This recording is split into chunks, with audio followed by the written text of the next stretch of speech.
Hello people, today we're going to be talking about the Greater Middle East Project. The Greater Middle East Project was suggested by Israel in the 1980s. The plan was to split up greater powers, greater nations than Israel into smaller conquerable parts. Now, Israel does have one of the strongest armies, but it's have quite little land.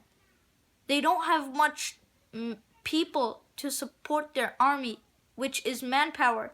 Manpower is to replace your troops if you lost about a division. A division is made of 1,000 troops, so you're gonna need 1K. Yeah, so that's really expensive. They only have the best equipment. They don't have a lot of troops like the Russians did in the old times. Yeah, they got all that money and used it. They have the money from America because those two are now allies. If Israel wants to conquer another nation, then America would immediately join, beat up the nation. Israel gets all the land and gives some land to probably America. So then they suggested to America Operation Greater Middle East Project. It was suggested by W. Bush. Now, W. Bush and Putin had great relations. They were best friends. Yeah. But these two are very important. Barack Obama and Putin are very important in a plot after the Arab Spring. Now, the Greater Middle East Project caused the Arab Spring. They destroyed about nations, like about Russia. The Greater Middle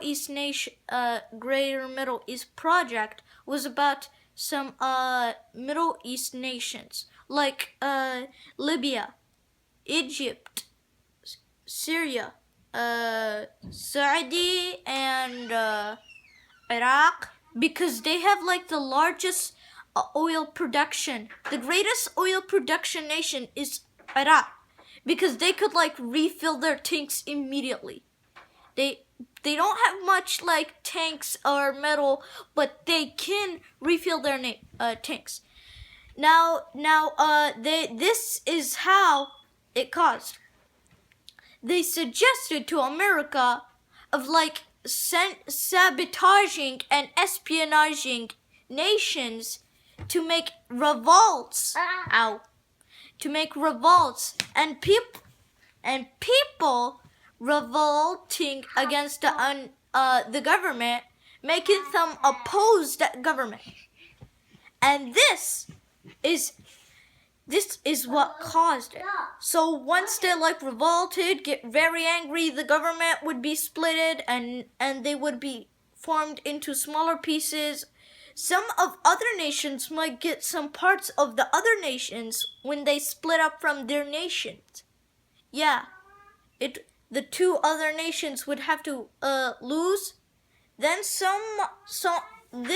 for example, the other nation has fallen and this nation has fallen. They can get some land. Yeah. Now, once they're small, Israel can conquer them. Now they have like low people. They're unfunctional, in a mess. So much chaos. They're like getting set up.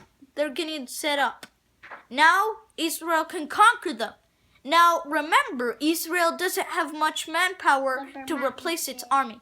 Now they're going to conquer all of the nations as much as they want and form a Jewish land, and yeah.